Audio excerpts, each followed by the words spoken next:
أصحاب السعادة، الحضور الكريم، السلام عليكم ورحمة الله وبركاته. يسرني باسم المؤسسة العربية للديمقراطية الترحيب بكم في ندوة الدكتور محمود الممداني قضية دارفور رؤية للحل.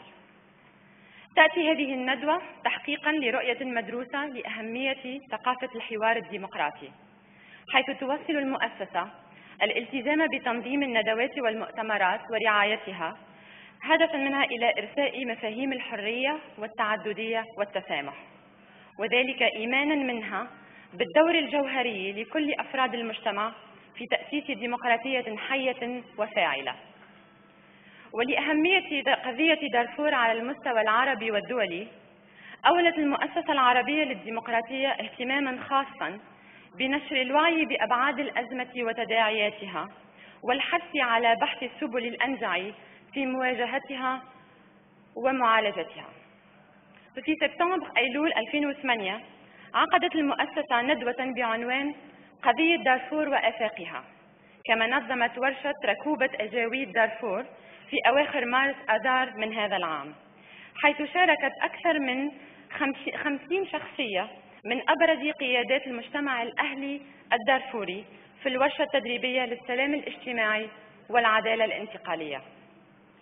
واستمرارا ودعما للجهود المبذولة في هذا الإطار، تستضيف المؤسسة الدكتور محمود ممداني في عدد من الأنشطة، حيث عقدت بالتنسيق مع جامعة جورج تاون جلسة حوار للطلبة، كما تنظم ندوة الليلة التي ستكون مرفقة بحفل توقيع آخر كتبه المنقذون والناجون، دارفور السياسة والحرب على الإرهاب. وستقوم الدكتورة رؤية مصطفى أبو شرف أستاذة علم الأنثروبولوجيا في جامعة جورج تاون مشكورة بتقديم الضيف الكريم، ويلي المحاضرة نقاش وتفاعل مباشر مع الجمهور. وختاما للأمسية ندعوكم للمشاركة بحفل توقيع آخر كتب الدكتور ممداني. نود تنويه الحضور الكريم بتوفر الترجمة الفورية، حيث سيلقي الدكتور ممداني كلمته باللغة الإنجليزية. Professor Abu Sharaf, the floor is yours. Thank you.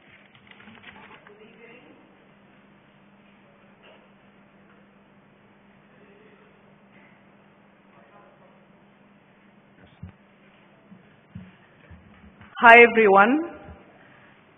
It is my absolute pleasure to introduce to you Professor Mahmoud Mamdani. Before I go into his illustrious career, I'd like to thank the Arab Democracy Foundation for making this event possible.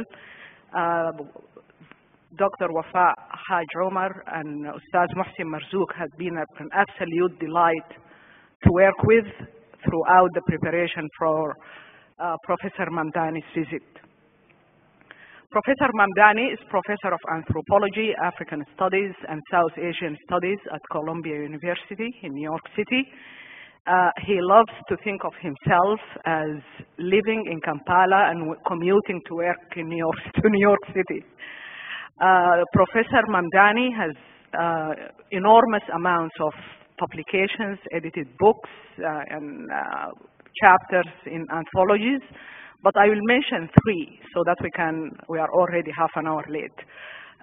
He's the author of Saviors and Survivors, about Darfur and Darfur politics and the war on terror, which is the subject of today's launching. He's also the author of Citizens and Subject, and When Victims Become Killer, about the genocide in Rwanda, both from Princeton University Press. Please join me in welcoming Professor Mahmoud Mamdani to Doha, and you are in for a treat. Thank you so much.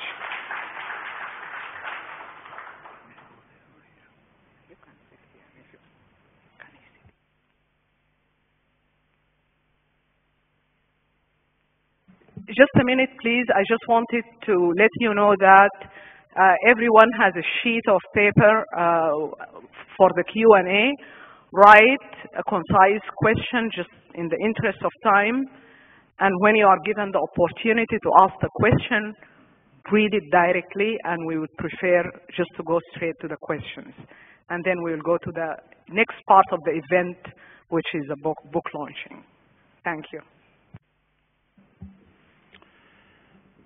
Assalamu alaikum.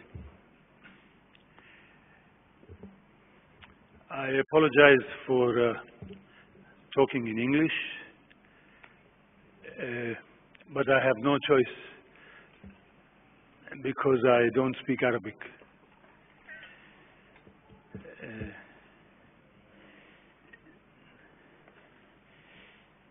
In the society in which I was born and grew up, people like me learned to recite Arabic but not to speak it, nor to understand it. So with all these limitations, I thank the translators and the organizers for making it possible for me to communicate with you. And I actually want to thank Dr. Omar, the Arab Democracy Foundation, Rؤية, all these people for making possible this visit and making it possible for me to talk to you today. I work on the, well, one of the questions I work on is that of civil wars, mass violence, particularly in the African context.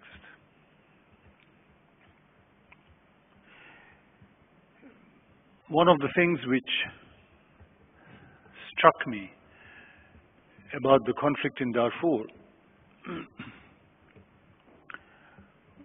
was that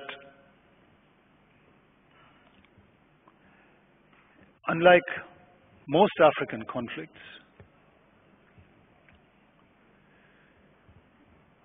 the conflict in Angola, civil war in Angola, the genocide in Rwanda,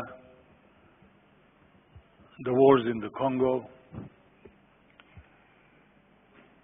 Ivory Coast, Liberia, Sierra Leone, northern Uganda. None of these wars were front-page news in the global media.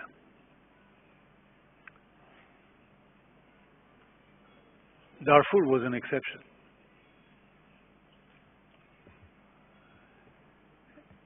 And I used to ask myself why.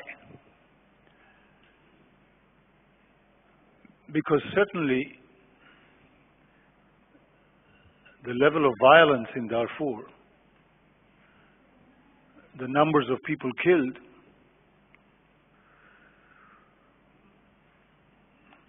was not more than in Congo or in Rwanda or in Angola or in South Sudan. So I used to ask myself, why? Why was Darfur the exception? And I realized that Darfur was the exception because Darfur had become a domestic issue in American politics. Darfur had become the subject matter, the focus of one of the most powerful popular mobilizations in the recent history of America, led by a movement known as the Save Darfur Coalition.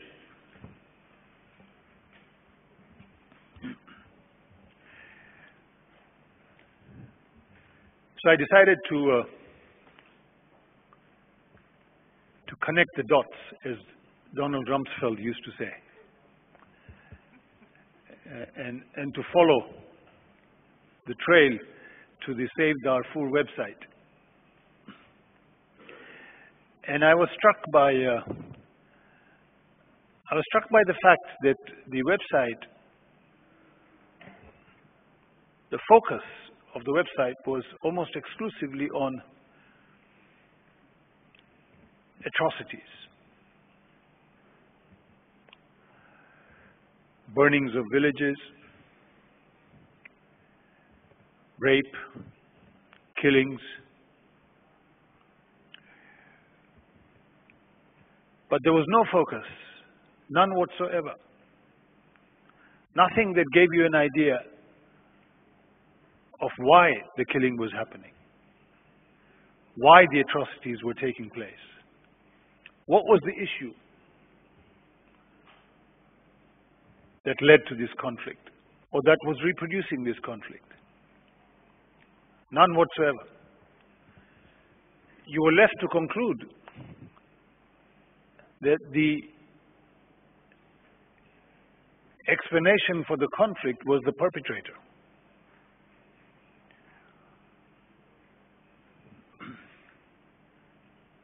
Maybe the psychology of the perpetrator, maybe the culture of the perpetrator. The perpetrator was painted as Arab and the victim was painted as African.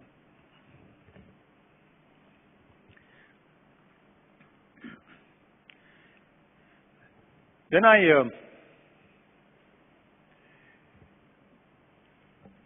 came across an audit done by an agency of the US government called the Government Accountability Office. The GAO is an audit agency. Its job is to keep other agencies of the US government honest, relatively honest anyway.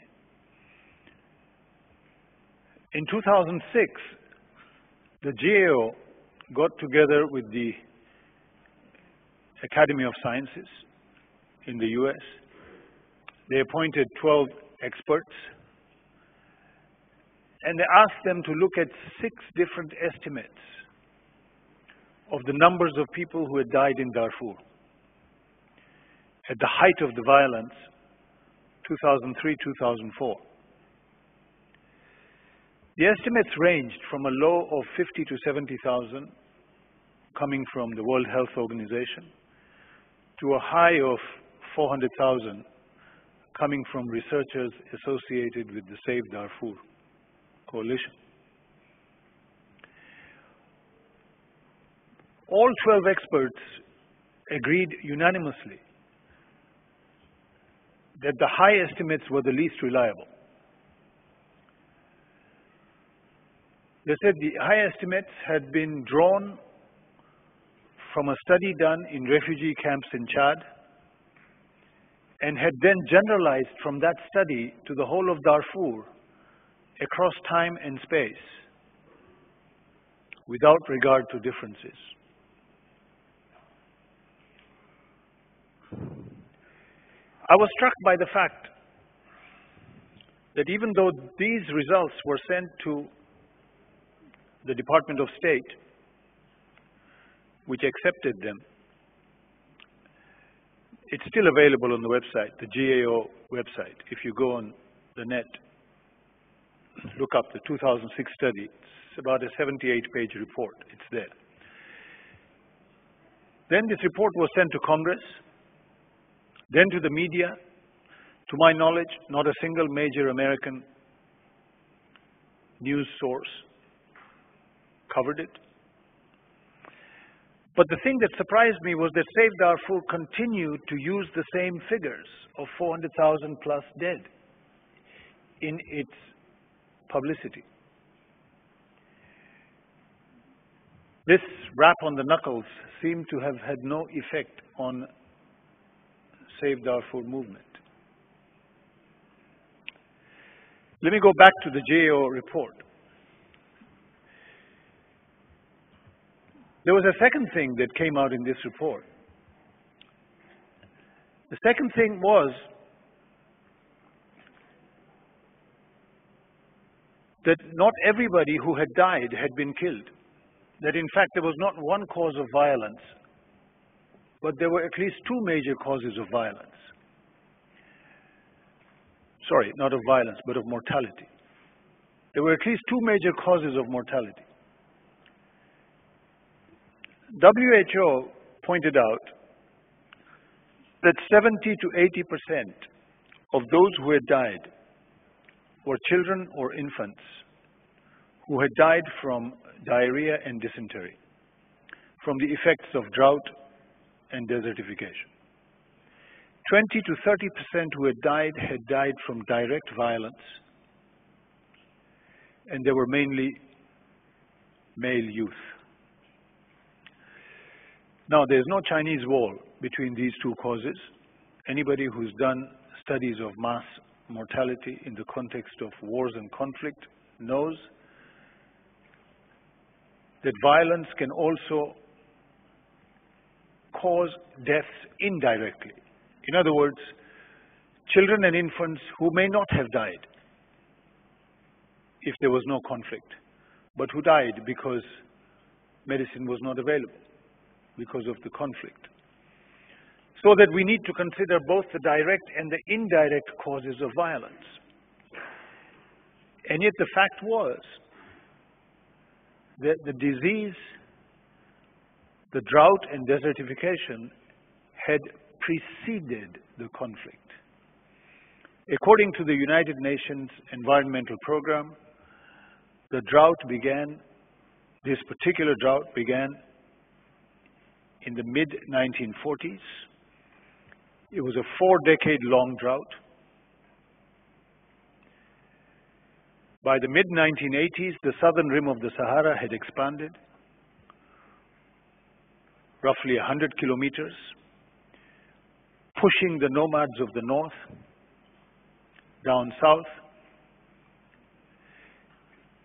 The result being a conflict over the best land in Darfur, the Jabal Mara mountain range, about 70 kilometers range. And it was clear that whoever would control this land would survive. Whoever wouldn't stood to perish. There was another contributing factor to this conflict. It was a factor, it was a more historical factor. It was a factor shaped by the history of British colonialism against the background of the Ali Dinar Sultanate. And this had to do with the land system. The land system in Darfur, as fashioned in the British colonial period, was not very different from the land system fashioned in other British colonies in 20th century Africa, which was basically the fiction. And I'll explain why I say fiction. That all land in Africa was tribal land. It was a fiction in particular in Darfur because Darfur had been the location of a sultanate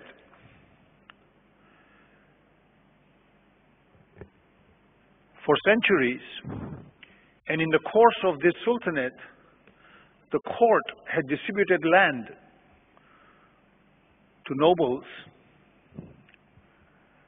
to high officials in the court, in the army, in the administration, and to Sufi sheikhs. And so alongside community land had developed individual land. So it was a fiction to say that all land was tribal land. But all land did indeed become tribal land under British colonialism. But the fate of different tribes was different. Partly because of different ways of living. Peasant tribes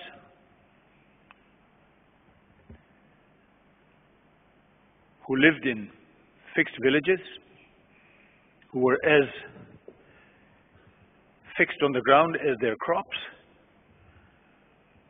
had fixed and stable homelands defined by the colonial power. But then there were nomads. There were two kinds of nomads. Cattle nomads in the south and camel nomads in the north. The cattle nomads have villages, but in the dry season they move. They had smaller homelands. The camel nomads have no villages, none whatsoever. They move all around the year. The camel nomads of the north, the northern Rizegat, had no homeland. But the land system was different in the period before colonialism, because land had there were multiple rights to land. There was no such idea as an absolute ownership of land.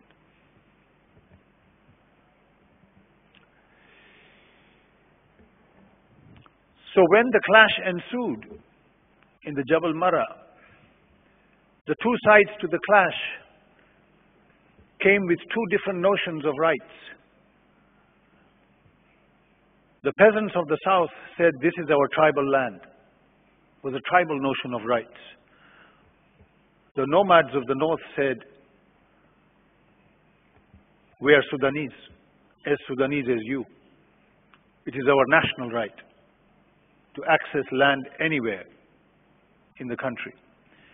It was not a right against a wrong. It was two different rights. I want to suggest to you that this is not something special about Darfur. If you look at the violence in Kenya that followed the last election in the Rift Valley, the same issue was at stake. Because the Rift Valley in Kenya is a place where the Kikuyu peasantry, whose land had been taken away in the highlands, at the end of the Mau Mau period, they were brought down to the Rift Valley. They were given land. And the Rift Valley became a place where two sets of poor confronted one another. The tribes which had historically lived in the Rift Valley claimed it was their tribal land. The Kikuyu poor who came down from the highlands claimed it was their citizenship right to access this land. This contention over the land question and two different notions of land rights exist in many African countries. Because the fact is that under the British colonial period, there were two different notions of land rights. Only they were racially defined. It was presumed that whites, not just whites, but all non-native people, whites, Asians, coloreds, in Rwanda, Tutsi, could own land through the market as private property. And it was assumed that natives only had tribal right to land. That was a colonial legacy. How to negotiate that legacy and find a way out of it without ignoring that history and ignoring that actually a notion of rights had built up through that history. And therefore interests had built up. That's our challenge. There was a third issue, a third contributory factor in Darfur.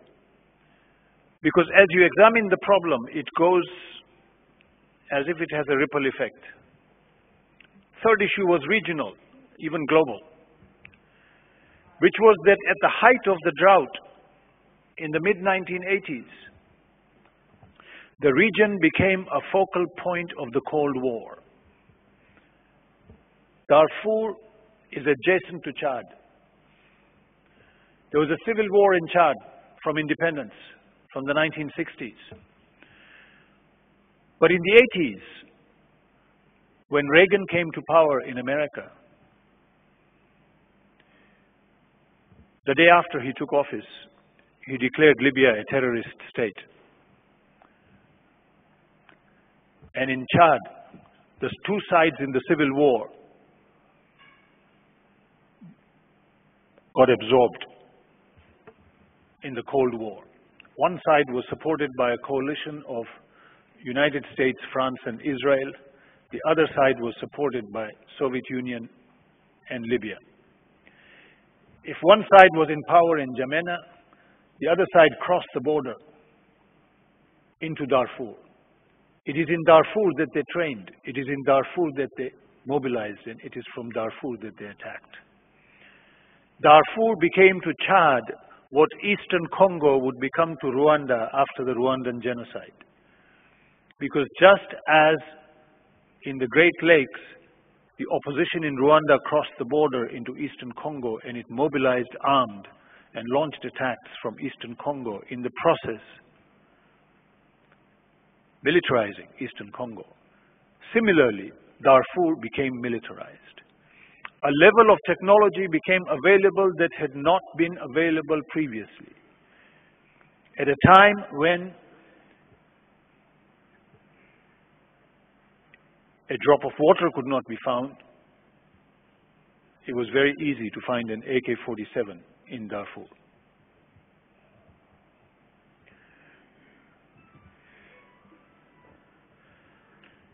My point is, if we confront, as we do on the African continent, cycles of violence, we have no choice but to identify the issue that feeds the cycle. If you focus on the perpetrator, it won't work, for the simple reason that it's a difficult world to divide simply between perpetrators and victims. If you look at the history of the violence, you will realize that victims and perpetrators often trade places. You may even realize that the same person is victim and perpetrator, depending on when you look at them and where you look at them. So you have no choice but to look at the cause. Now in Darfur, there were two causes. The conflict began as an internal conflict in 1987-89.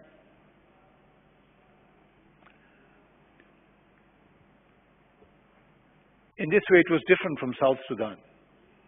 In South Sudan, the conflict began as a revolt against the central government in the 1950s.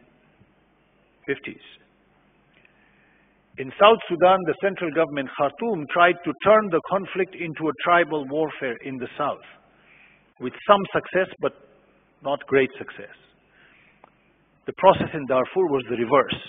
It began as an internal conflict over land against the background of drought and desertification and the war in Chad. And then it turned into a national one, starting in 2003.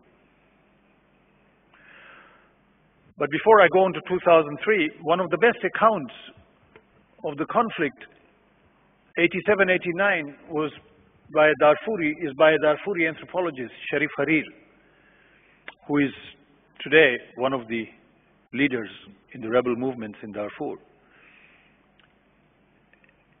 Sharif Harir's account is very interesting because he includes in his account the proceedings of the Reconciliation Conference in 1989. Excuse me, we would really appreciate it if you can put your cell phone on silent. Thank you. Yeah, I join in that appreciation.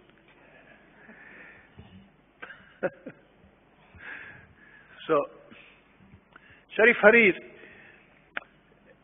in his writing,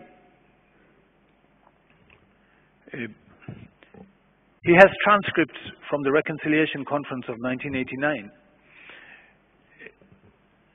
The secretary of the two sides. And what is interesting is that in 1989, one side is accusing the other of committing genocide, and the other side is accusing its opposition as conducting ethnic cleansing. Okay, those are the accusations being traded. The government is not being accused of genocide.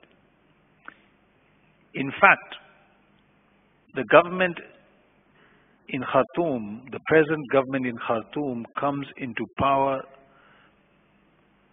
when this conflict has ended.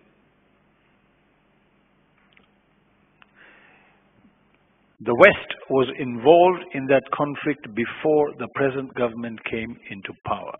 One needs to remember that if one is talking of responsibilities, historical responsibilities. I want to talk a little bit about the second issue, because it's the second issue which will explain to us the turn that the conflict takes after 2003. The first issue was the land question inside Darfur. The second issue is what the rebel movements in Darfur called marginalization. The marginalization question is a question that Sudan shares with just about every African country that came out of colonialism.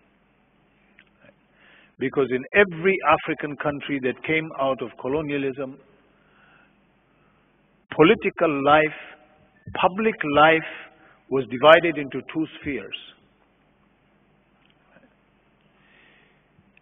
Native life and non-native life. Native life was structured in tribes. The tribe which used to be an identity of a group of people who spoke the same language became now the identity of a power with an authority structure, with a single authority structure, a tribal leadership, which enforced a single set of rules known as customary law, which rules systematically discriminated against those who lived in the same territory but did not belong to the same tribe. Because right of access to land was defined as the right, customary right of only the person who belonged to the tribe, the right to participate in governance, to hold offices, chiefship, sub-chiefship, was defined as the right of only those who belonged to the indigenous tribe. Conflict resolution was tilted in favor of those who belonged to the indigenous tribe. My point is that tribe was refashioned in the colonial period in the 20th century as a subset of race. The kind of powers associated with tribal authority under colonialism never existed before. In that sense, the word may be the same, but the authority is different. The experience is different. Tribe became a total identity. It became a total experience, as total as race. Totalitarian identities and totalitarian ways of life are a very modern experience. They do not exist in the pre-modern period. So the challenge to dismantle this total authority, because there never existed a single hierarchy. The absolutist state is not part of the African historical experience. The absolutist state came out of Europe. In fact, it used to be said that Africa had no state because it didn't have an absolutist centralized state. I realize that half hour is up. Should I think you can get away with another 10 minutes. Can I? Well, my chair is accommodating, so I'll take another 10 minutes. Okay, 15. 15 minutes. Thank you.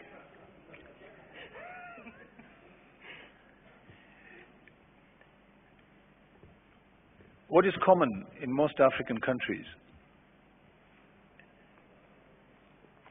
is that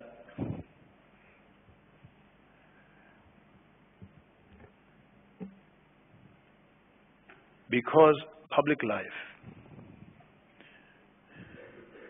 was organized as national only for natives, for non-natives, for whites and Asians and others defined as coming from outside. But the life for the vast majority of the colonized was organized in different tribal authorities.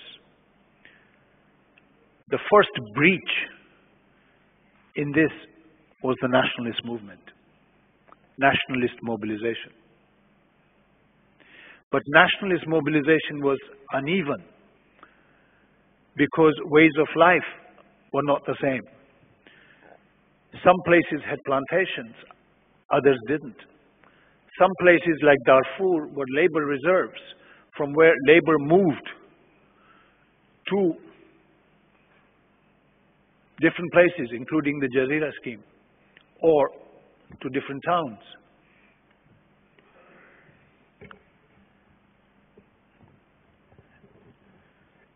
The result was that at independence,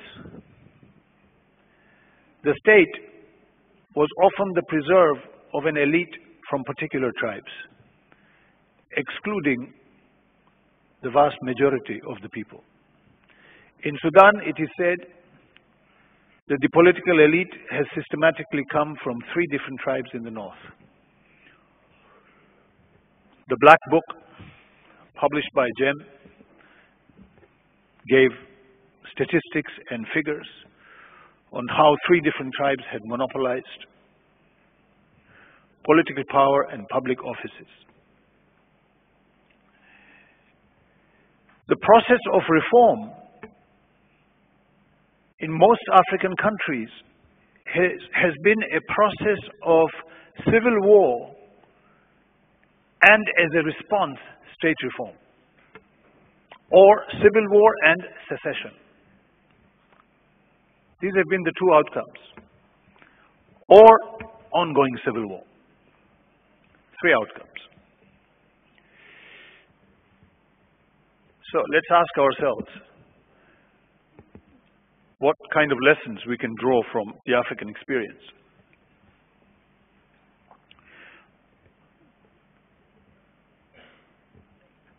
I want to suggest to you that the most relevant lessons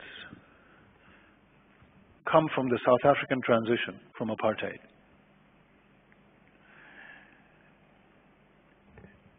And they come from the talks held at Kempton Park between the Nationalist Party and the ANC.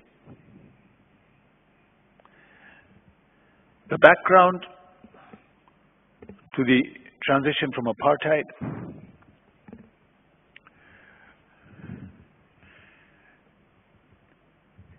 is the Nuremberg trials at the end of the Second World War. Because Nuremberg had provided the paradigm for how you deal with a crime against humanity. The international community had resolved that apartheid was a crime against humanity.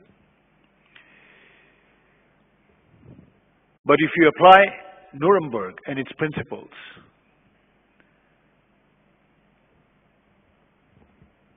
there would be no transition from apartheid. The conflict would continue. Because Nuremberg said that every state official must bear individual criminal responsibility for the actions that he or she committed. That political orders would not be taken as mitigating factors. Nuremberg was undergirded by 2 assumptions. The first assumption, of course, was that the war had ended. There was a winner. So indeed, criminal trials could be held under the power of the winner. So assumption 1, there was a winner. Assumption 2, that victims and perpetrators would not have to live together in the same country because there was an Israel for victims. They would have separate homelands. So that you could indeed have a justice which looked only backwards, only punishment for what had been done before. But none of these assumptions obtained in South Africa. The conflict had not ended. And if you threaten to take the leaders of apartheid to trial in the courts, the conflict would not end. Second was that there was no Israel for victims. Whites and blacks would have to live in the same country, in South Africa. So you couldn't afford a solution which was simply backward-looking, punishment for crimes committed. You had to be forward-looking also. It's these two factors which informed the solution in South Africa. One, there would be no criminal trials. None. There would be a recognition that there was no rule of law. But there would be no criminal trials in return for political reform. The rules would change. The rules would change so that there would be the basis for a political, there would be the basis for a rule of law. Basis for a new political order and a rule of law. The rules would change.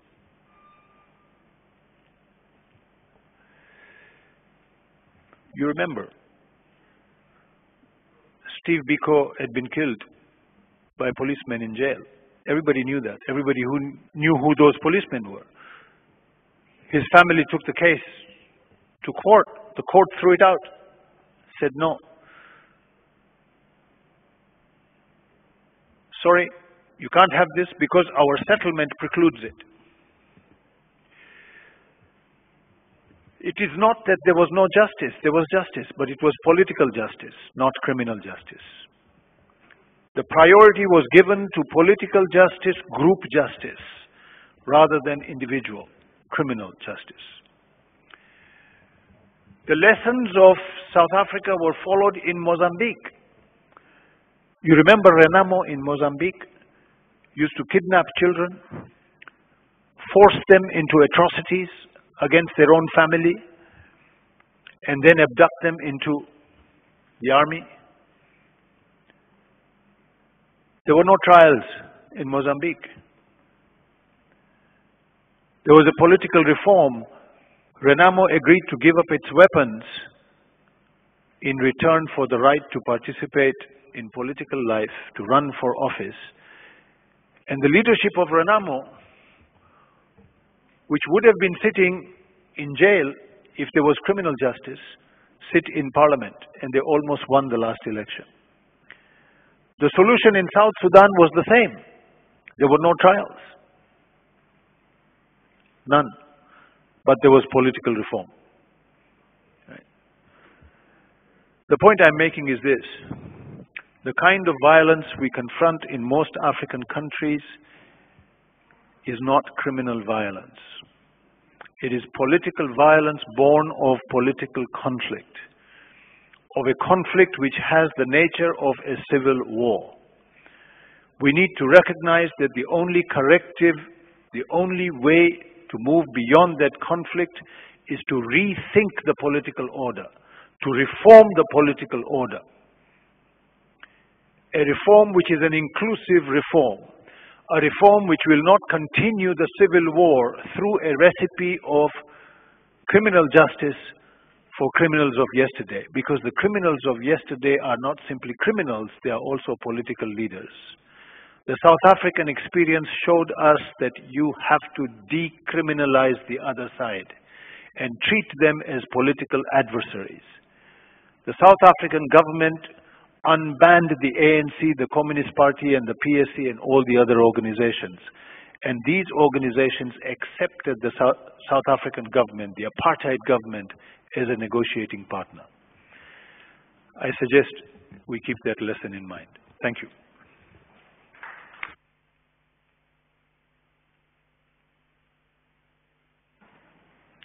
Thank you so much, Professor Mamdani, for this fantastic overview and analysis of African politics and the issue of the prospects for political versus criminal justice. I will give you, I promise to give you more time to elaborate and unfold during the Q&A. So for those of you who arrived late, there are sheets of paper. Just write your question and please read it so that we can take most advantage of the question and answer period. So we now open it to the floor and begin to take questions. Okay, Abdelaziz, please introduce yourself quickly.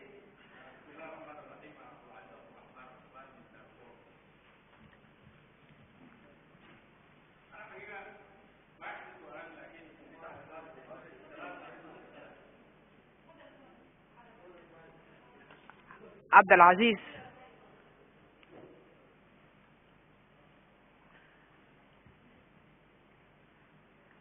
And please make it very brief. We are going to give everybody a minute maximum.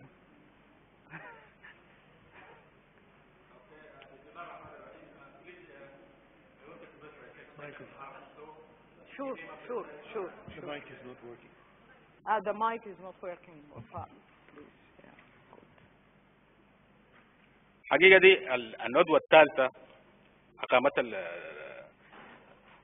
العربية الديمقراطية وحضرناه، وقد دائما بنختلف نحن مع الإخوة المحاضرين اللي جايين من برا. أنا برى أنه في محاولة، وقلناها قبل كده، يعني في محاولة لإفراغ الصراع الماشي في دارفور من أنها صراع سياسي بين حكومة وأطراف متنازعة، لكن بتحس أنه الناس عايزين يفرغوا الصراع من مضمونه السياسي يحولوه أنه صراع بيئي، اللي هو نتيجة بتاعت كونفليكت بين القبائل الموجودة في المنطقة، نتيجة المسألة بتاعت الزحف الصحراوي، الجفاف وكده. احنا عايزين نأكد كناس من دارفور وعايشين الحقيقة دي أنه الصراع يعني جز صراع بالنسبة للريسورسز الموارد الطبيعية مثلا. الصراع هو صراع سياسي بين حكومة وناس معارضيننا. يعني القبائل الموجودة في المنطقة هي جز أدوات. سواء كانت التنظيمات السياسية المصارعة في دارفور هي بتستغل قبائلها مثلا في الصراع بينها وبين الحكومة، والحكومة بنفس القدر عشان تقاوم هذه الفئات هي ذات تستغل قبائل يعني، لكن القبائل أصلها هي متعايشة فيما بينها. What is the question? السؤال شنو عشان عايزين ناخذ 3 حقائق، يعني بحيث انه الاخ المحاضر يعني ما توفق في انه يقول الحقيقه، قد تكون نتيجه لعدم المعرفه بالحقائق الماشيه في دارفور. في حقيقتين ثانيه اقدر اقولها مثلا في اقل من نص دقيقه. طيب الحقيقه الثانيه القصه بتاعت اللاند يوز، يعني هو بيحاول بعزل المساله دي للاستعمار البريطاني. حقيقه الطريقه بتاعت اللاند يوز الموجوده في دارفور هذه موروثه ما قبل الاستعمار، يعني حتى الاراضي دي مقسمه بواسطه 30 دارفور. يعني الاستعمار الانجليزي لما اتى الى السودان ترك الوضع كما هو، يعني ما احدث اي نوع من التغييرات.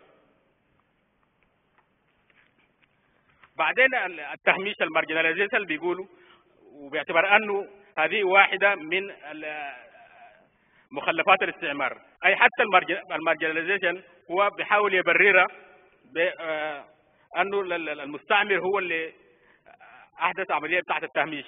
طيب ليه الحكومات الوطنيه تظل تستمر وتمارس في التهميش؟ اوكي ثانك يو سو ماتش اخ عبد العزيز. يا ريت لو الواحد عنده وقت يديك the whole time to talk. طيب الاخ ابن عمر. اوكي just a minute. Okay, who would like to answer before he takes the next question, please? I don't disagree with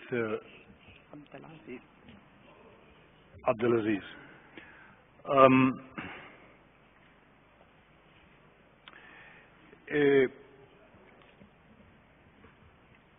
I don't think that drought and desertification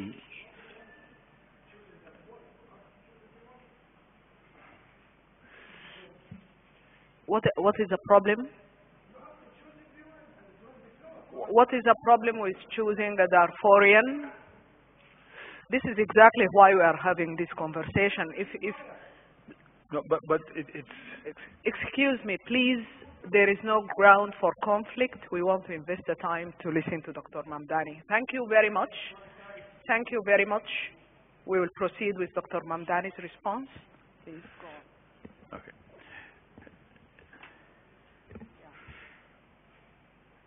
I agree with the argument that drought is not the cause of conflict. If it was the cause of conflict, the conflict would be everywhere there was drought. The drought was not just in Darfur. It was also in Kordofan. It was in a larger area.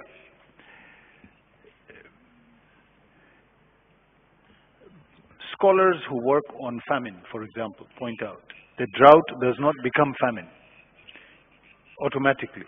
It becomes famine because of certain social institutions. So our emphasis has to be on the institutions. I identified two causes of the conflict. One, the land question. Two, marginalization, the political question. Now, the land question. Is it true that land use in Darfur did not change during the colonial period? Is it true that all the British did was they left the institutions as they had been before? This is one tendency in the scholarship. Another tendency in the scholarship, one that has grown over time, is the one that argues that what the British did was they used the language of the period before colonialism to mask the very real changes they made during colonialism. So they'll use the language of chiefs, the language of customary law, to mask the fact that the chief suddenly had total powers, powers that he didn't have in the period before colonialism.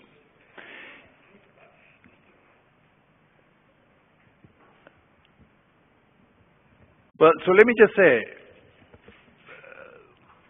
we are half in agreement. It's a political question. It is the question of marginalization, as shown in the conflict between the rebel movements and the government. But it is also an internal question. The Darfur conflict began as a civil war. It began before the government got involved in 2003. It was a conflict between different tribes in Darfur over land. It's a conflict around the land question. Both questions need to be addressed. Thank you. Okay, Professor Mamdani, there are two more questions that are put on the table for you, and I will read them in Arabic. The first one, بصراحة وشجاعة، من هي الدول أو الأطراف التي تمنع حل قضية دارفور أو تضع حقول ألغام في طريق الحل؟ Honestly, who are the countries that are putting landmines in the path of peace and conflict resolution in Darfur? I will read the other one because it dovetails with this one, and it is from Muhammad Ahmed, Sudanese citizen.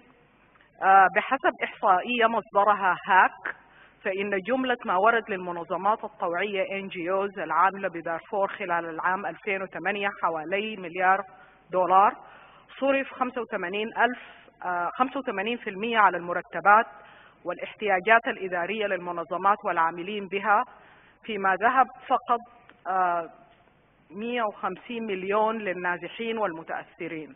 كيف يمكن لنا إذن أن نفهم أن تلك المنظمات تعمل لصالح السلام في دارفور وتحمل هم المواطن البسيط النازح والمتأثر؟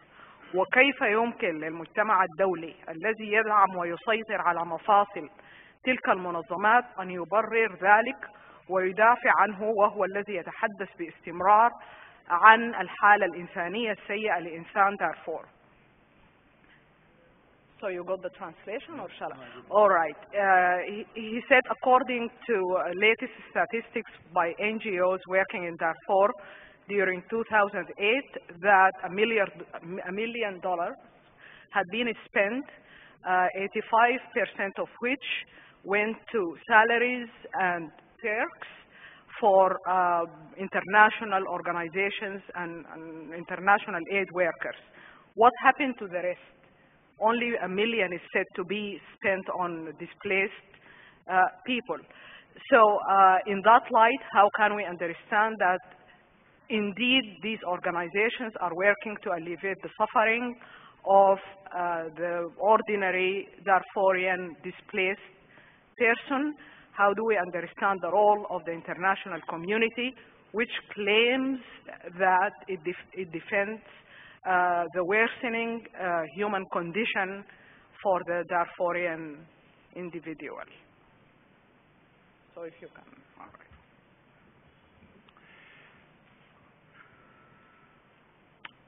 Let me start with the second question, then I'll come to the first question.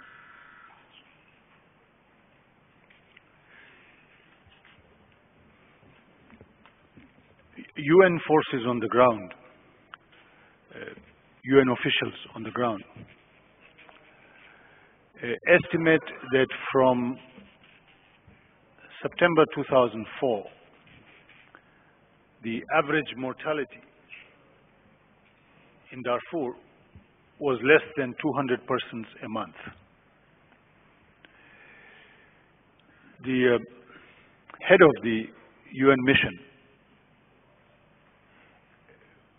Rudolf Adada, in his last speech to the Security Council some months ago, said that Darfur was no longer an emergency, that it was a low-intensity conflict.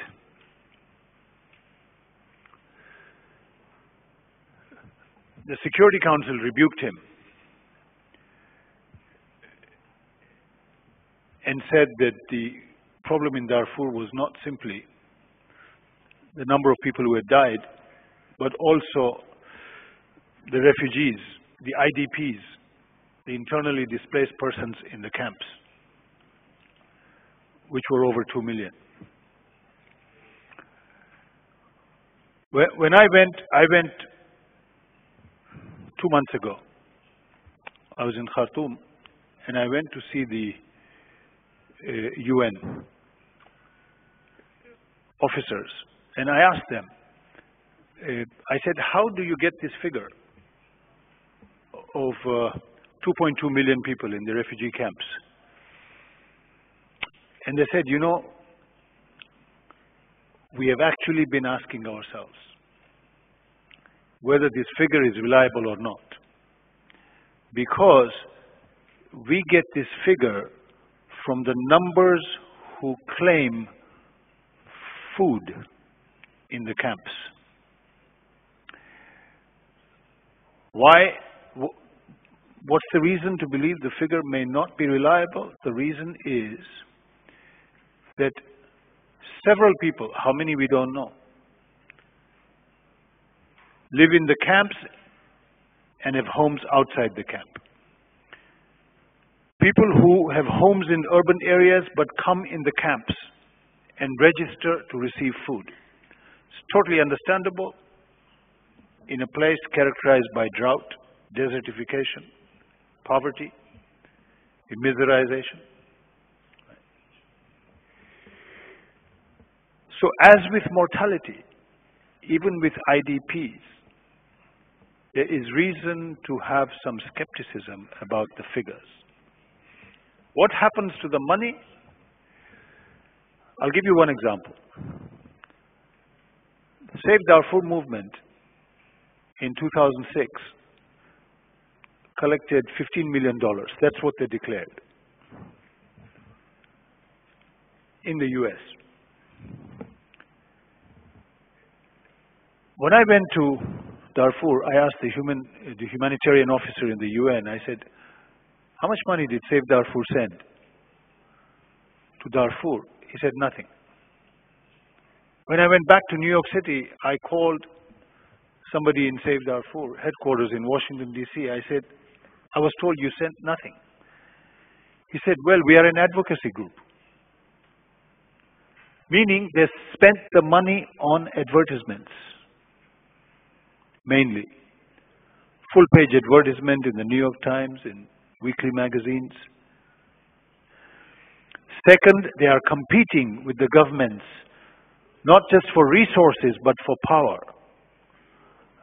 In every African emergency, whether it's military or non-military, whether it's the famine in Ethiopia or wars, Rwanda, Congo, Darfur, you will find that there is a contest between the international NGOs and the government. Does the government have the right to monitor the NGOs? The NGOs say no. Because why? Because they say we represent the victims. In other words, there's a conflict between the government and the international NGOs over who is sovereign. I think we have to keep the politics of this in mind. Let me go to the first question. What are the countries putting landmines in the path of peaceful resolution in Darfur? I think the American debate now is of great interest. With the coming in of the Obama administration and the appointment of the new envoy, General Scott Gresham, there have been a number of realizations. One, there is the realization that America's Sudan policy has been driven more by those organized around Darfur in the US than by the weight of the issues in Sudan. There's a realization that the big question is the CPA, the North-South question. But the issue which has driven American policy has been the Darfur question. Why? Because of the power and strength of the Save Darfur movement, particularly its influence in Congress. That's been one realization. There's been a second realization. Second realization has been that Darfur policy has been ideologized because of the language of genocide. Because the language of genocide means you cannot negotiate with those who have committed genocide. You can't. In the South, the language of genocide was never used. Even though more people died in the South and the war had continued for a longer period. In the South, the US related to this question on the basis of interest, which means you could be flexible. In Darfur, it's been the language of genocide. The internal debate in the Obama administration has moved the policy away from ideology to interest, away from Darfur to develop a single integrated policy for the whole of Sudan, and actually to realize that Sudan is today like a pressure cooker with several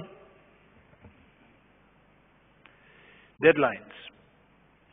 March 2010 elections, January 2011 referendum. And that somehow the pressure in the cooker has to be diffused. Somehow a way has to be found away from this polarity posed by the CPA, a referendum which would choose between independence or unity without reform. Is it possible to find a third alternative? Okay, I have two questions and then a list. I want to be gender sensitive and give the opportunity to a question by Suraya, who is a lawyer. Who is Suraya? Okay, who is a lawyer, and she's asking, first of all, she appreciates your remarks, and she is asking about how do we really achieve a sense of neutrality and objectivity, given the fact that the rule of law is an important issue. How can you make this voice known to the American administration that it is important to respect sovereignty and the rule of law. This also, I think, builds and piggyback on the question of the American politics, which is a question by Awad al-Fayturi about you did not tell us why Darfur is front page news in the USA. If you said it, sorry if I didn't catch it. Okay, and then I have three people. I have Faisal Hadra, I have Mr. Jafari, Hassan al-Jafari, Ibn Umar, and Dosa, and Ashari. Okay, then I will, my memory is short, so I'll take another round in a few minutes. So here you go. Suraya, Fayturi, Faisal Hadra, Ibn Umar, Al-Juferi, and Akhuna Dosa. Okay. Thank you. Well, let me begin with that last, again with the second question. Why is Darfur front page news? Of course, the immediate answer is because they managed to organize a strong, powerful movement, and pressure. They organized a lobby which was not simply based on money, but also based on the strength of a social movement.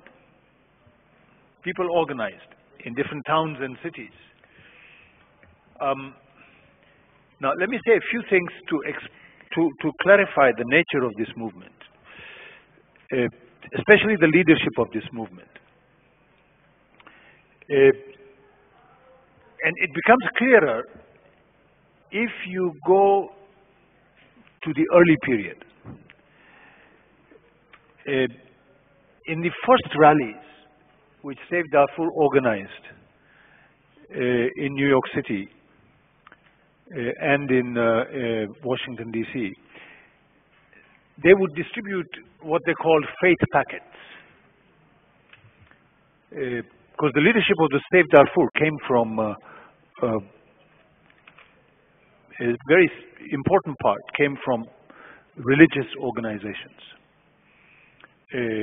evangelical, Zionist, but also some Muslim organizations. And these faith packets were Christian faith packets, Jewish faith packets, and Muslim faith packets. So if you read the Christian faith packet, it would tell you that the Lord has chosen you to lead humanity, right? To lead humanity. The Jewish faith packet, if you read it, the Jewish faith packet would tell you that you are sensitive to genocide because of what you have gone through, and you are in a position to identify it. The Muslim faith packet would tell you that you are in a position to identify the perpetrators because they are amongst you. So the faith packets, with their notion of the division of labor in the movement, who should lead, who should navigate, and who should be the informers,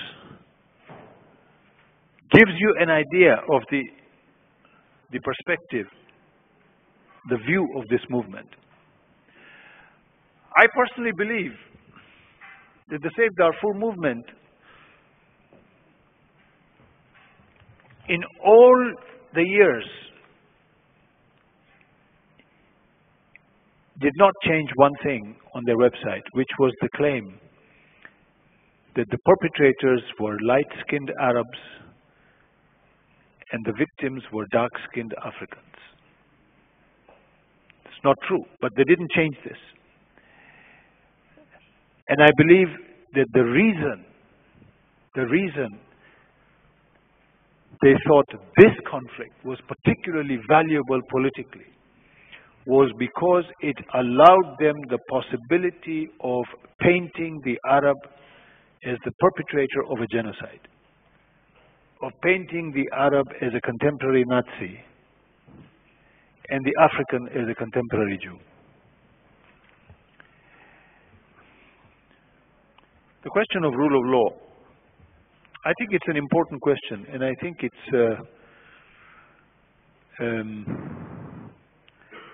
a question which requires us to appreciate the relationship between law and politics. If you ask somebody what is a legal question and what is a political question, the answer is not easy. If you ask who decides what's a legal question and what's a political question,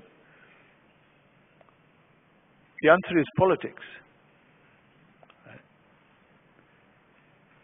The rules of the game are set in the political sphere. The implementation of the rules then follow. Okay. So rule of law and the establishment of rule of law. Just finish the sentence. Okay. The establishment of rule of law is the result of a political process. And the establishment of the rule of law in African countries would have to be the result of a political reform. We will not have rule of law because we say there is rule of law. We will have rule of law only if we have political reform which brings us responsible government in power. And then rule of law will follow. Okay, I have received a note saying that we have to conclude at 8 o'clock. I have 5 people who were promised to be on the list. So if you can give each a minute and do the math. I have Faisal. Please be brief so that we can give the other 4 the opportunity. I am Faisal Hadra, a journalist. First, let me to thank Dr. or Professor الممداني and the Democracy Institution. Let us to ask Democracy Institution to monitoring our coming presidential election. This will run in 10 November in Doha. I put that in Arabic. ندعو المؤسسة الديمقراطية لمراقبة الانتخابات الرئاسية في السودان والتي ستجرى الانتخابات فيها في الدوحة. Let me to ask Mamdani. Let me to summarize your point. That you call for peace before justice, but my view, justice before peace. And we'd like to ask you. You talk about the rule of law. What is the rule of Islam? Islam said. Let me to put it in Arabic. حرمة دم المسلم أشد حرمة عند الله من بيت الحرام ولو نقض حجرا حجرا. The second question, can we bring everyone, regardless to his rank, for justice or for the court? Thank you. Okay, shall we take the rest of the questions and then? Okay, why don't we go to Ibn Umar? We'll take all the questions and then he will just respond once. Okay. بسم الله الرحمن الرحيم. ابن عمر التيجاني الشيخ رابطة أبناء دارفور الدوحة. We would like to thank Mr. Mahmadi and the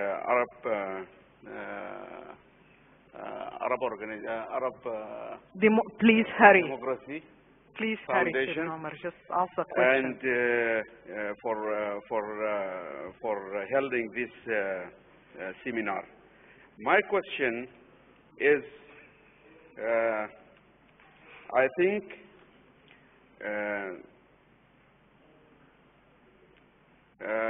the way ahead should be based upon a specific definition, a specific definition about the crisis itself. This definition will proceed us forward to a good solution. Second, do you think that the transitional justice can be applied as a horizon of solution and way out for the crisis to peace without duplicity or simplicity or conspiracy? The third question. Ibn Umar, please, we are asked to vacate the room, so everybody is allowed one question. Just, you can continue this during the launching. Okay? It's a little one. It is a little one. We are asked to leave the room, okay. so we need to give others the opportunity. Okay, we are going to conclude with two questions.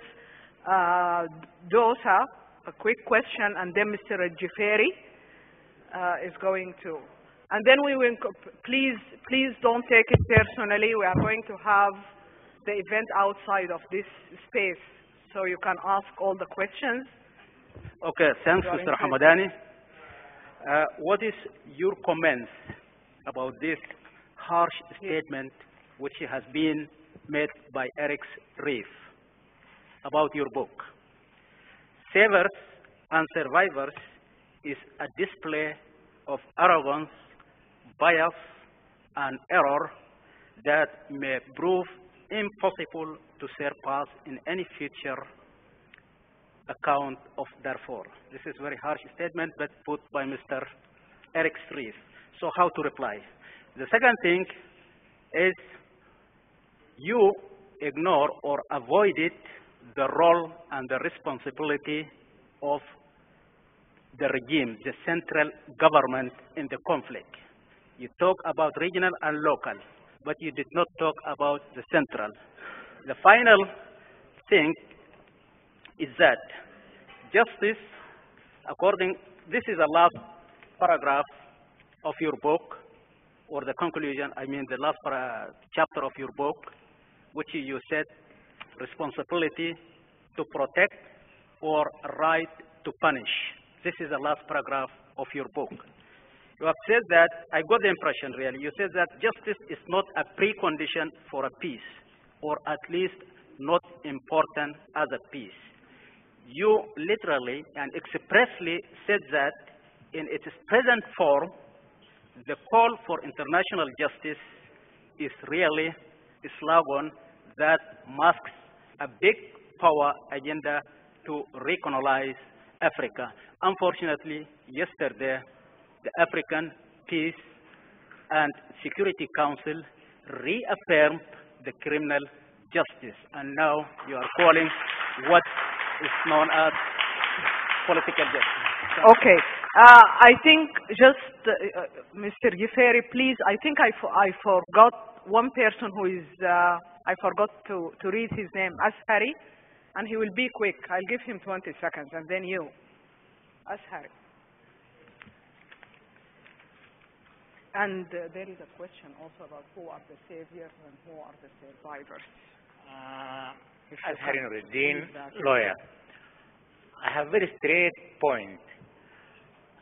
This conflict in Darfur couldn't have reached the current status and all this war unless we have this theological government in Khartoum.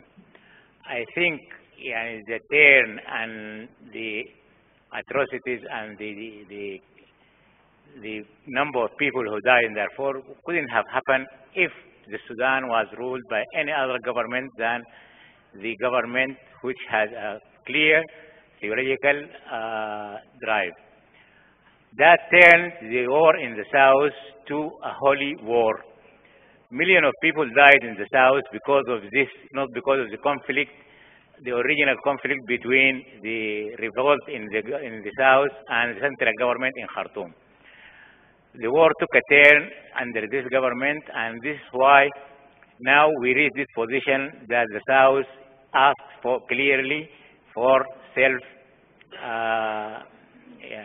what is it, Abdurrahman? And therefore we can see that in 2003, the role played by this government was the 13th and the first factor that decided what is happening now in Darfur. I don't think Dr. Mohammedani give this the consideration that deserves. I think this is the main factor we face in Darfur. Thank you, Dr. Okay, so we will, Mr. Jafari, and then we will turn it to Professor Mamdani to try to haircuts.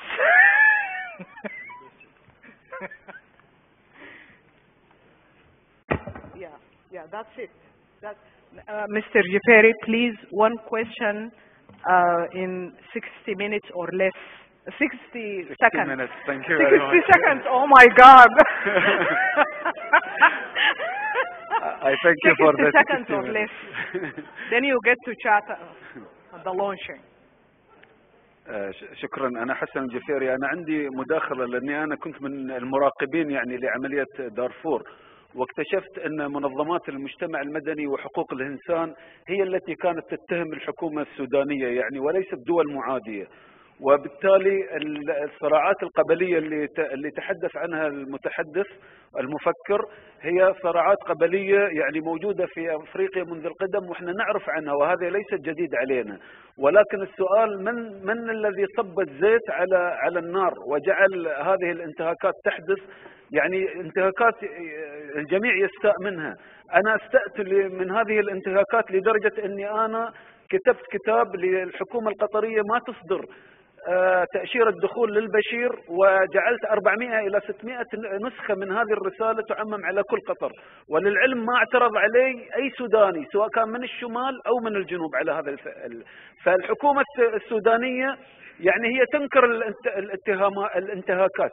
هل معنى ذلك أن الجميع العالم يكذب والمنظمات الNGOs تكذب وفقط؟ لماذا طرد 13 جمعية خيرية؟ هل الحكومة السودانية تتحمل معاناة هؤلاء؟ الحكومة المتطرفة اليوم الصومال هي وكر القاعدة، يمكن بكرة السودان حتكون الوكر الثاني للقاعدة. فأنا أتكلم عن الباكستان. Thank you so much. آخر نقطة بس، الجنوب طلب الانفصال، وبعدين الآن ربما دارفور، والسودانيون اللي يعانون هنا في قطر طول حياتهم للقمة العيش، يجون ناس من جماعة البشير في خلال أسبوع السيارة تلمع والثوب يلمع والأموال.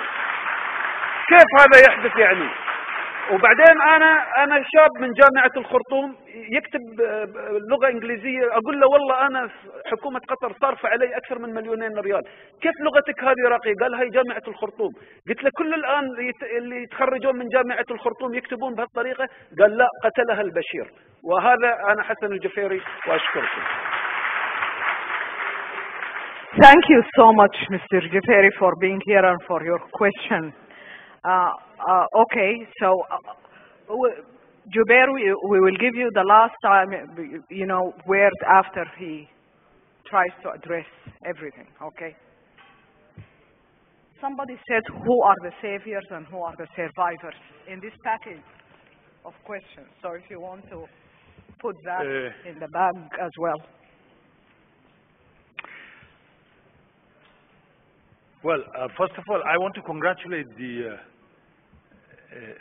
Arab Democracy Foundation for giving a truly democratic forum, clearly to voices which have not had opportunity to speak out. So I realize that this talk is simply an opportunity for many grievances to come out. Some of which have nothing to do with my talk. But that is part of democracy. I mean, democracy is messy, You give people freedom to talk, they will talk of whatever is important to them. And don't forget he's Ugandan, so he's our neighbor. So you know, I have no problem with you're making full use of this opportunity to air your grievances. Of course, I'm not the right authority to respond to those grievances.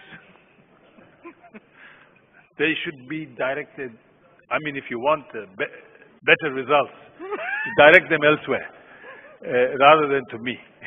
Okay. So, I'm in full sympathy with everybody who is totally dissatisfied with these terrible governments we have in Africa. I have no problem with that. I join you. Right? But I also want you to not be innocent about the kind of rebellions we are getting in Africa. Okay. I mean, look, you have two rebel movements in Darfur. One of which is led by a person who was political commissar of the Khartoum government in the south. I mean, terrible atrocities took place in the south, the responsibility for which lies with the leadership of the government that committed those atrocities, and part of that leadership is now rebels in Darfur. So, I'm just saying, let us not be naive. So, let us, this is what I began by saying, that you will not get a group of perpetrators on one side and a group of victims on the other side. These are power struggles. These are power struggles. And in these power struggles, neither side is completely clean. Having said that, let me say, the main responsibility must always lie with the government, because the government is the government. It is accountable. Right? Rebels are rebels. The accountability of rebels is different. Governments, we have a right to hold accountable. We as citizens, we have a right to hold governments accountable. So I have no problem there. That's one.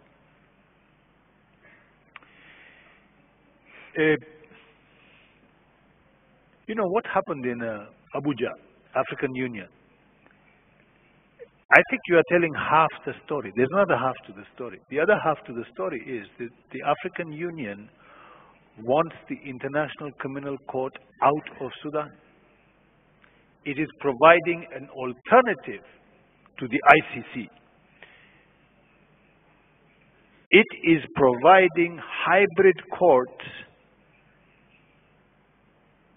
which would have judges from outside Sudan, but these judges would be recommended not by the United Nations, not by the ICC, but by the African Union. Right? So keep this in mind. This is a move designed to get the ICC off, and it is a move which, in my view, the Obama administration will cite as justification to postpone the Security Council resolution for a year. That's the trajectory. So let's keep the whole situation in mind as this moves ahead. Mr. Eric Reeves is a senior person, intellectual in the Save Darfur movement, who bears responsibility for the gross exaggeration of how many people died in Darfur, which he put out in his blog. I wrote an article in the London Review of Books several years ago where I pointed out, I just put together the figures Eric Reeves had put in his blog and showed the total inconsistency. So Mr. Reeves has a lot to answer for, And I'm not surprised that he's angry with me. I mean, it's not news to me.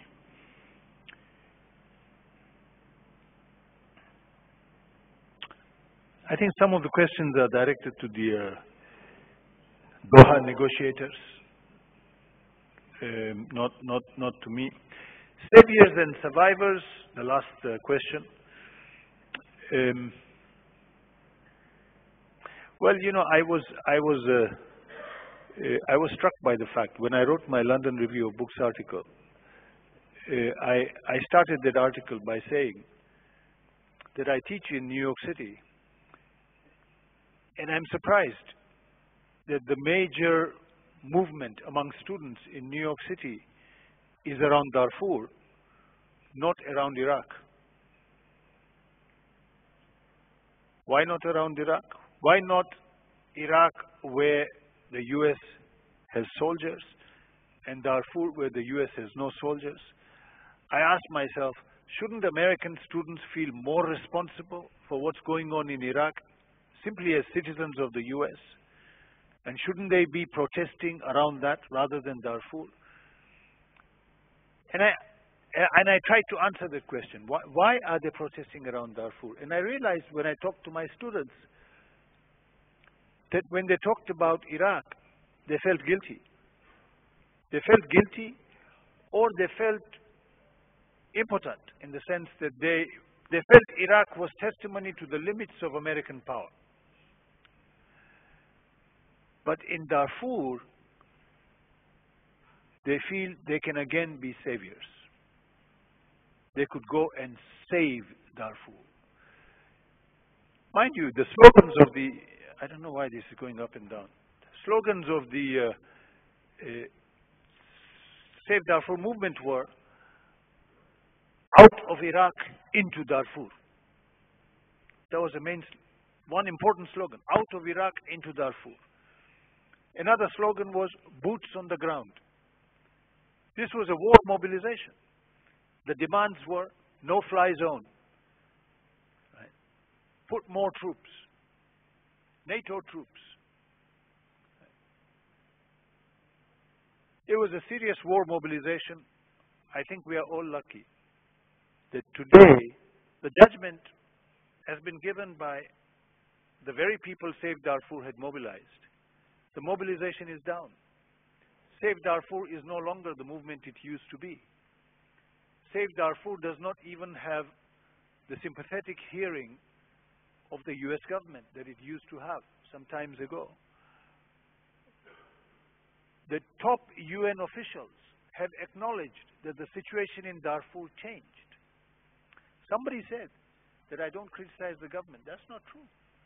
I say in the book very clearly, I say that there was a slaughter in 2003-2004. There was a slaughter. But what I say is there was no reason to exaggerate this slaughter. Why exaggerate a slaughter? Or who would? Why did Save Darfur have nothing but contempt for facts on the ground? And it seems to me that it is only those who feel they are so powerful that they can just disregard the facts on the ground. It is an arrogance of power. Well, I'll stop there.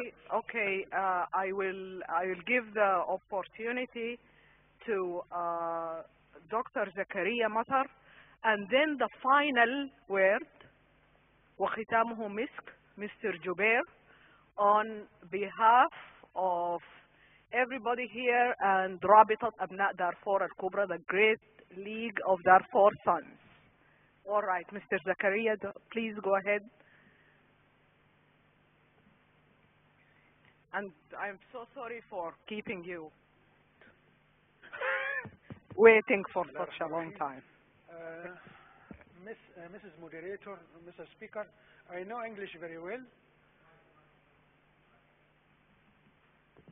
What's going on? Okay. I know English very well. I know other languages, but I have no excuse to speak other languages, so I'm going to speak in Arabic.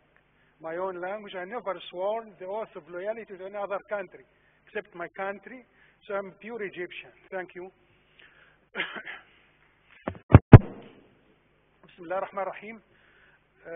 سيادة المتحدث تكلم عن مشكلة دارفور كأنها منعزلة عما يجري في العالم.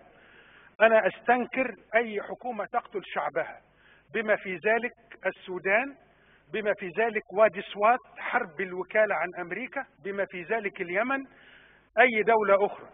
ولذلك أسأل سؤال: لماذا تتدخل أمريكا والدول الغربية في دارفور ولا تتدخل في اليمن ولا تتدخل في وادي سوات؟ لأن هذه الحكومات تقتل شعوبها وبنفس القساوة التي تكون. ثانيا، هناك لم يذكر المتحدث أن هناك احتياطات ضخمة من البترول واليورانيوم. للبترول رائحة نفاذة جذبت الأمريكان إلى العراق فقتلوا 1.5 مليون وهجروا 4 ملايين وتجذبهم إلى أفغانستان. إذا هذه قضية غير معزولة. الدكتور فاروق الباز تكلم عن حل مشكلة دارفور في 1000 بئر في بحيرة المياه. بدل أن تمول الدول الغربية لتقسيم السودان تحت ما يسمى كرياتيف كاوس أو الفوضى الخلاقة في بلادنا، فكانوا يمولوا حفر هذه الآبار لتحل مشكلة الرعاة وتنتهي المشكلة. هذه قضية في منتهى الخطورة. تدخل أجنبي يهدف إلى تقسيم بلد إلى عدة أقسام، تقسيم اليمن. هذه مخطط كبير يجب أن نأخذه وليست المشكلة دارفور فقط. وشكرا.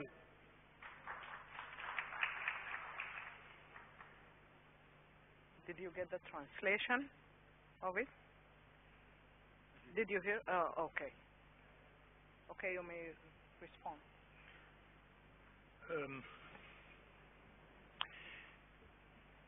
I think this is a statement to all of us, not just to me.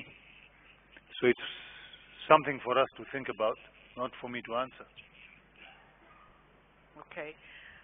All right, we will go to Jubair.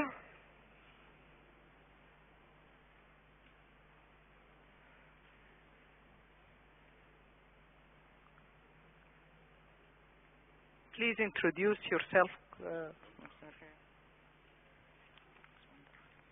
Good evening, everybody. I am Mr. Jubair from Darfur People's Association in Doha. Your Excellency, thank you very much for this beautiful presentation in connection with Darfur question. Actually, you have presented some kind of critical and academic socio-political analysis of the domestic conflict in Africa in general and Darfur in particular. You have got, I have mentioned, the domestic causes, the marginalization, and the international law in this particular topic.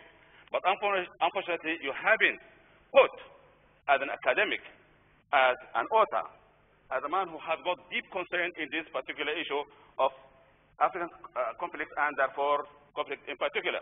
You haven't mentioned or stated out your vision and perspectives of the coming peaceful settlement of this particular question, which have its impact all over the world and Africa, namely, as well as you haven't pointed out that the crystal clear role that should be played by the government, as well as the armed movement of Darfur and the international power or the international community.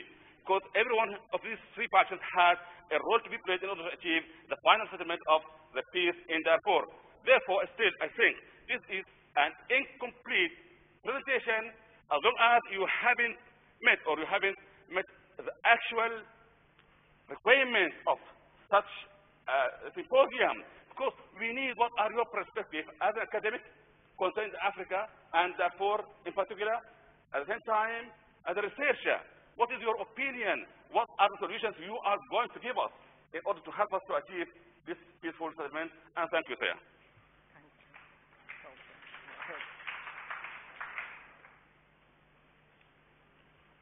That's fair enough. I have not presented a settlement, I agree. And I don't think I should present a settlement. Any settlement I think part of the problem is when settlements are imposed from the outside. Settlements, to be durable, have to be arrived at from the inside and have to be defended from the inside. Otherwise, we know that anything can be signed on a piece of paper, and if you don't have the strength to defend it, it will not work. I do have some views, and I will share those with you. I'm very critical of the processes which have happened until now. And I'm critical of it on one ground. I think any process needs to be fully inclusive. Part of the work of the Save Darfur movement has been to demonize one side in the civil war with which this conflict began. That side in the civil war was demonized as the Janjaweed. And that side in the civil war, what was defined as the Arab side in the civil war of 1987-89, has had no representation in any of the peace talks. I think that's a problem, which is not yet obvious, but will become obvious as we go on, unless the political process includes both sides in the civil war in Darfur and then all sides against the government. I say this in particular because the Arab tribes of Darfur, which are roughly about a third of the Darfuri population from the statistics I have seen, are the most marginalized inside Darfur. Whatever statistics you take, whether it is the number of educated people, whether it is representation in the state apparatus and officialdom, whether it is income statistics, the poorest of the poor in Darfur are the Arab tribes of Darfur. Darfur is marginalized in Sudan, and the Arab tribes of Darfur are marginalized in Darfur. They are doubly marginalized. This is the real explanation of why the government was able to recruit them and integrate them into its counterinsurgency campaign. Unless the rebellion in Darfur broadens its vision to bring the Arab tribes of Darfur as part of its own grievance and its own organization, they will always be available to do the kind of work some of them did over the last few years. This has to be kept in mind. It's a political lesson. It has to be kept in mind. Right. Thank you. Okay. Okay, I will ask the last question that I hope it will just illuminate a lot of the questions which you addressed earlier and you addressed also in the book, which I would like you to seize 1 minute, no more, to talk about, which is your position vis-a-vis the issue of commodification of suffering. And that relates to a question about how money doesn't really reach the displaced and the most affected innocent people of Darfur. So, again, if you want to seize the opportunity to talk about the saviors, please show us how to understand that. The industry of victimization, the narratives of victimization and suffering that had been mobilized to really a lot of passions without really tangible improvements in real people's lives in Darfur. That's a tough question, and the chair is giving me 1 minute to answer it. An impossible task. But, I mean, I'll say a little bit.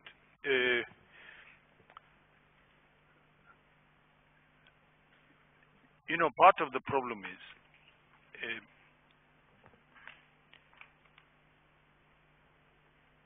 part of the problem is that the human rights movement has moved to a strategy of demonization, demonizing perpetrators and sanctifying victims.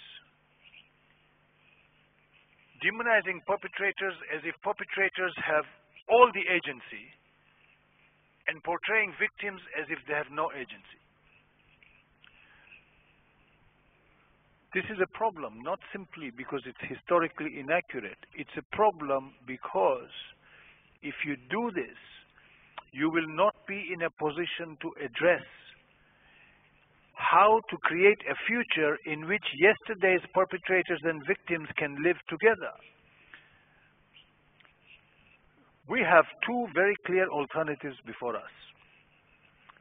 One is the Israeli alternative, which has been followed in Rwanda, which is where the state rules in the name of victims. The other is the South African alternative,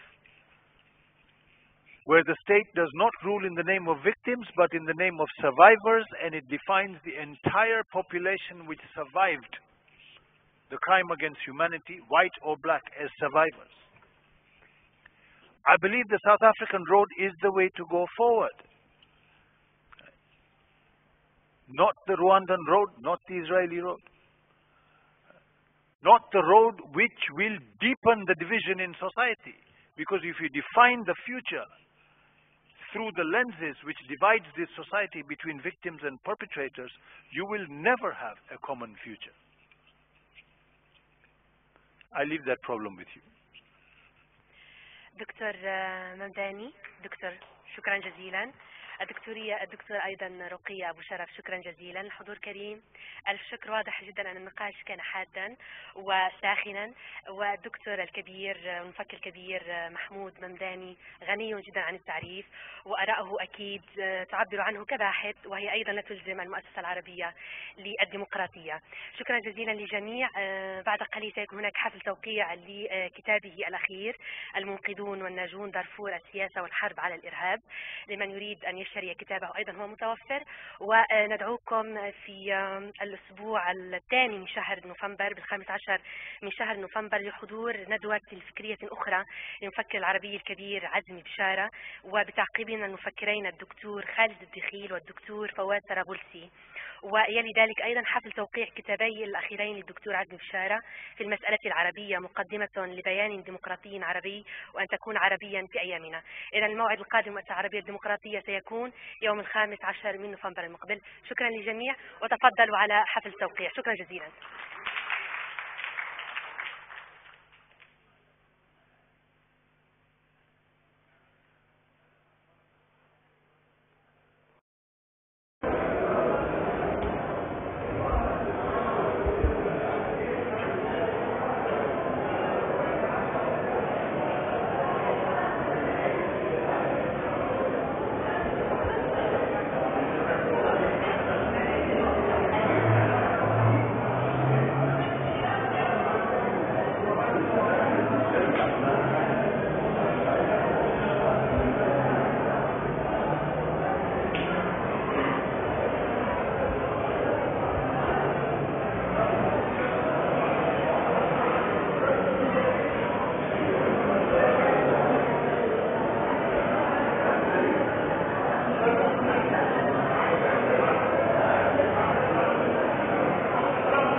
فيصل الشرق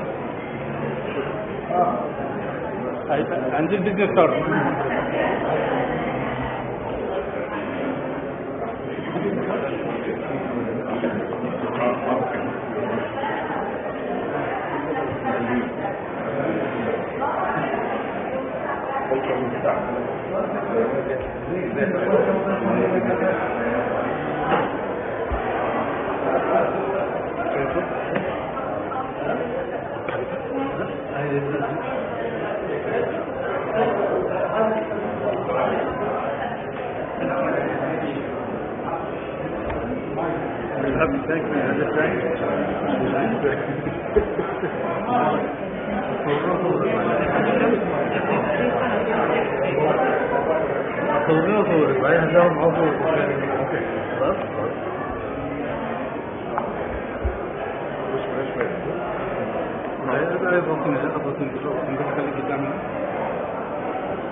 خلينا بيقوم يكلمني كده عايز احضر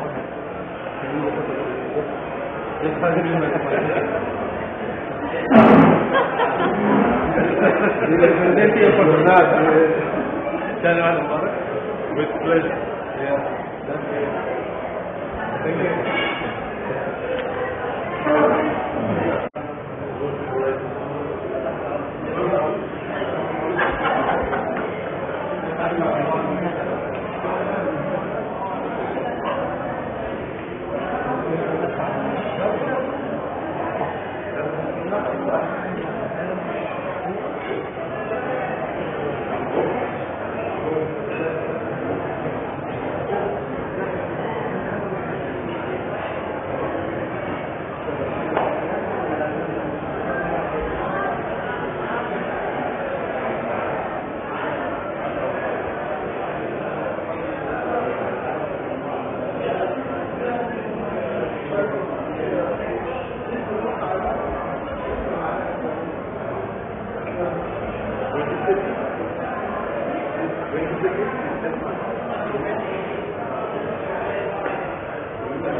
you.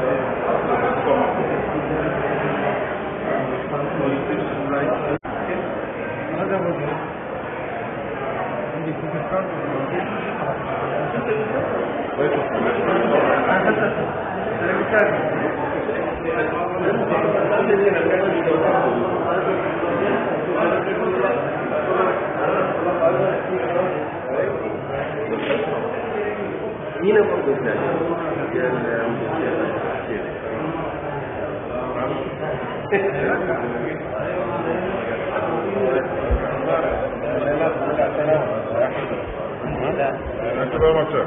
All, shukran. Faisal, my photographer. I will be fair.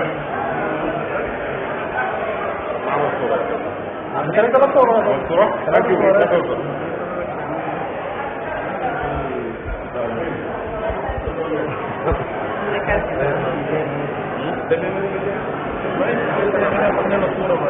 كان